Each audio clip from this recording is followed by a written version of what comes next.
রাজ্যে আইন শৃঙ্খলা নেই এবং বন্দুক বোমা প্রত্যেকের বাড়িতে বাড়িতে পাওয়া যাবে, সেই জন্য এই অবস্থা হচ্ছে। এবং আগে আমরা দুটো তৃণমূল দেখেছিলাম, আদি তৃণমূল, নব্য তৃণমূল। এখন দুটো নতুন প্রজাতি তৈরি হয়েছে, আক্রমণকারী তৃণমূল, আক্রান্ত তৃণমূল। তৃণমূলের এখন 4টে প্রজাতি।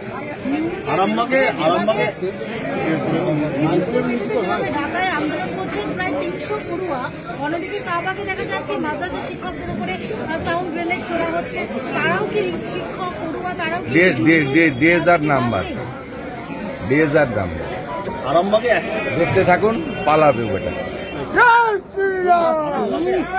দেখা যাচ্ছে যে কিছু লোক টাকা দিয়ে তারা চাকরি পেয়েছে, এখন তারা মানে মাইনেই পাচ্ছে না। এদিকে স্কুলে গেলে বলা হচ্ছে যে এনজিও টাকা দেবে, কোনো অসুবিধা নেই। যারা টাকা দিয়ে চাইবে তারা এখন মাইনে পাচ্ছে না, আর তারা এখন মাইনে পাচ্ছে স্কুলে গেলে। চিটিংবাজি 2 নম্বরই কোথায় নেই বলুন? গোটা রাজ্যে চিটফান্ড বন্ধ হয়েছে কেন্দ্রীয় সরকার এবং এনফোর্সমেন্ট ডাইরেক্ট সিবিআইর জন্য, হাইকোর্টের জন্য, সুপ্রিম কোর্টের জন্য। কিন্তু লোটো, অনলাইন লটারি, আমাদের ডিয়ার লটারি, নানাভাবে চিটিংবাজি হচ্ছে।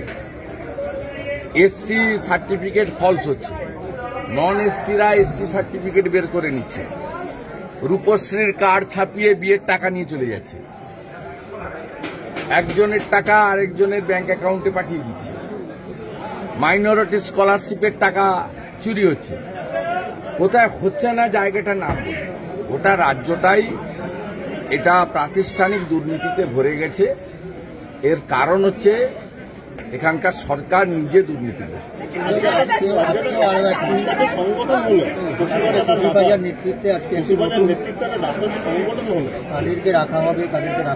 হ্যাঁ, সন্দীপ ঘোষকেই নেতৃত্ব দিলে ভালো। আমি আশা করব মাননীয় শশী পাঁজা মহোদয়া সন্দীপ ঘোষকে সাথে নিয়েই এগিয়ে যাবেন। বারে বারে অভয়ার মতো কাণ্ড ঘটবে হসপিটালে, ভালোই। এই লুম্পেনদের, এই অভিজ্ঞদের মতো, বিরূপাক্ষের মতো যত লুম্পেন তৈরি করবে, তত পশ্চিমবঙ্গের ডাক্তার, চিকিৎসা কর্মী, পেশেন্ট সকলেরই এই অবস্থা হবে। ততই আরএল ইঞ্জেকশন, স্যালাইন দেবে, ভেজাল ইঞ্জেকশন, প্রসূতি মা মারা যাবে, নবজাতক মারা যাবে। না, ও কথা বলেননি। আমার সঙ্গে ওনার বাড়ির যোগাযোগ আছে। ওনারা বলেছেন যে আর বাকি যারা যুক্ত তাদের সকলকে সামনে এনে ক্যাপিটাল পানিশমেন্ট।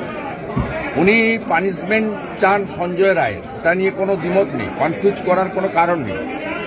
তিনি চাইছেন সকলকে যুক্ত করে কনক্লুশন আসুক জাজমেন্টে। এটা আংশিক জাজমেন্ট, কনক্লুশন আসুক এবং তারপরে সকলের মৃত্যুদণ্ড বা ক্যাপিটাল পানিশমেন্ট হোক। এটাই ওনার বাড়ির বক্তব্য বলে আমার মনে হয়েছে। এটা নিয়ে কনফিউশনের কোনো ব্যাপার নেই। আর ওনার বাবা মার সব বক্তব্যকে আমি সমর্থন করি, গতকাল করেছি, আজ করছি, আগামীকাল।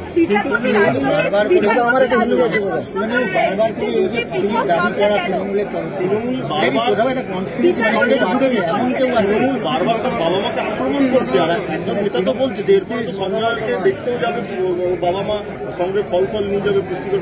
এই ধরনের যে আক্রমণ এটা হচ্ছে, তার কারণ তৃণমূল কংগ্রেস চুরি ডাকাতি লুটপাট করে ভোটে জিতছে।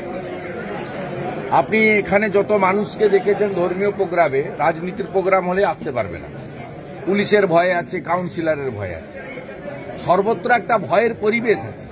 তো তৃণমূল কংগ্রেস জানে যে 30-32% মুসলিম ভোট, আর ভাতা দিয়ে কিছু মানুষকে ভোট দেব, আর কিছু জায়গা ভোট লুট করব। ওরা 45%-এর স্বপ্নে বিভোর আছে, তাই তোয়াক্কা করছে না। এবং জনগণ যেদিনকে হারিয়ে দিবে, কেরালায় হয় সরকার পরিবর্তন হয়, অন্য রাজ্যে সরকার পরিবর্তন হয়, অন্য জায়গায় সরকারকে জবাবদিহি করতে হয়। এখানে সরকারের জবাবদিহি করার কোনো জায়গা নেই, কারণ তীব্র সাম্প্রদায়িক প্রচার করে মুসলিম ভোটকে তারা রেখেছেন। আর আমাদের হিন্দুদের মধ্যে অনেক গরিব মানুষজন আছেন, তাদের 500-1000 টাকা ভাতা দিয়ে তাদের ভোট নিচ্ছে। আবার অনেক জায়গা আছে, ক্যানিং থেকে শুরু করে দিনহাটা পর্যন্ত, হিন্দুদের ভোট দিতে দেওয়া হয় না। যেখানে মুসলিমরা সংখ্যাগরিষ্ঠ, হিন্দুরা কম, পশ্চিমবাংলার সেই সমস্ত জায়গায় হিন্দুদের ভোট দিতে দেওয়া হয় না। বাদুড়িয়ায় হয় না, মিনাখাতে হয় না, ক্যানিংয়ে হয় না, ভাঙড়ে হয় না। এই জন্য উদ্ধত্তের বই প্রকাশ। दादा अमित शाह का गंगा स्नान तो खड़गे जी ने बोला गंगा में डूब देने पर गरीबी दूर है क्या? बीजेपी एवं घोर हिंदू विरोधी है कांग्रेस, घोर हिंदू विरोधी है। कांग्रेस के लिए आज जो पाकिस्तान में हिंदू सिख पूरा शून्य हो गया, जीरो हो गया, ये कांग्रेस के देश भाग के लिए हुआ। ये जो बांग्लादेश में जो हो रहा है ये भी कांग्रेस के लिए हुआ। कांग्रेस घोर हिंदू विरोधी है, सनातन विरोधी है। कांग्रेस ने लोकसभा चुनाव का दौरान बताया था हम लोग आएगा तो राम मंदिर तोड़ के हम लोग फिर वो ढांचा निर्माण करेगा। उसका सोच ही ये है। उन्होंने ना केवल जो डूब दे रहा है, स्नान कर रहा है, उसको नहीं, वो पूरा अब तक 10 करोड़ से ज्यादा हिंदू सनातनी ने वहाँ त्रिवेणी संगम में पुण्य स्नान किया, सबको अपमान किया। ये केवल अमित शाह जी का अपमान नहीं है, राजनाथ सिंह जी का अपमान नहीं है, पूरा 10 करोड़ हिंदू जो स्नान किया। आगे भी 26 फरवरी तक 30 करोड़ से ज्यादा हिंदू पूरा विश्व से आएगा और वहाँ त्रिवेणी में स्नान करेगा, सबका अपमान है। দাবি ত্যাগ এই চ্যানেল কোনো প্রচার করে না, হিংসাত্মক, ক্ষতিকারক বা অবৈধ কার্যকলাপ এই চ্যানেল দ্বারা প্রদত্ত সমস্ত বিষয়বস্তু শুধুমাত্র একটি শিক্ষামূলক উদ্দেশ্যের জন্য। ধন্যবাদ, শুভেচ্ছা, টিম আমার বাংলা নিউজ।